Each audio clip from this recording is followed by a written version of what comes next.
হ্যাঁ, hello guys, দেখেন আমাদের এদিকে তরমুজ গাছ লাগানো হয়েছে। এই যে এগুলো তরমুজ গাছ, এই যে অনেক বড় হয়ে গেছে, অনেক বড় হয়ে গেছে, ঠিক আছে। আমাদের যখন তরমুজ ধরবে তখন আপনারা আইসেন, আপনাদের দাওয়াত রইল। এই যে সবই তরমুজ গাছ, দেখেন গাইস, কত সুন্দর কৃষকেরা কষ্ট করে কি আপনাদের জন্য লাগায়, ঠিক আছে ভাই। সবাই একটু বেশি বেশি করে লাইক কমেন্ট শেয়ার করবা। দেখেন কত কষ্ট করে কৃষকেরা এগুলা উৎপাদন করে, তারপর আপনাদের মাঝে রপ্তানি করে, ঠিক আছে। দেখেন এগুলা সব তরমুজ গাছ, সব সব তরমুজ, আমাদের আমাদেরই তরমুজ, ঠিক আছে। আমরাই দিছি এগুলা, সব তরমুজ সব। আপনারা ভালো লাগলে লাইক কমেন্ট কইরেন, ঠিক আছে। এগুলা সব তরমুজ গাছ, এই যে বড় হয়েছে, অনেক বড় হয়েছে, মোটামুটি ভালোই হয়েছে। দেখেন আমাদের এলাকার ভিতরে এই খোলাটাই আছে একটু ভালো, আর তা সব চারা ছোট, একটু ছোট আর কি। এই চারাটাই আর কি, এই খোলার চারাটাই অনেক বড়, একটু বড় আছে।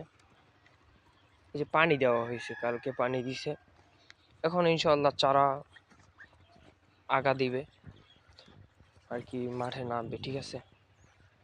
আর কিছুদিন সময় লাগবে, তারপরে মাঠে নেমে যাবে। আপনাদের মাঝে অতি শিগগিরই তরমুজ নিয়ে আসতেছি, চিন্তা করবেন না, ঠিক আছে গাইস।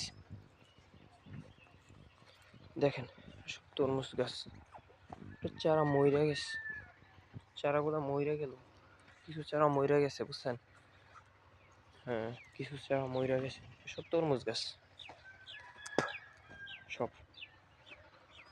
তার পাশাপাশি আছে মরিচ আছে, বাদাম আছে, আলু আছে, ঠিক আছে। সেগুলো আপনাদের দেখাবো একটু পর, তো ওয়েট করেন, দেখাবো ইনশাল্লাহ।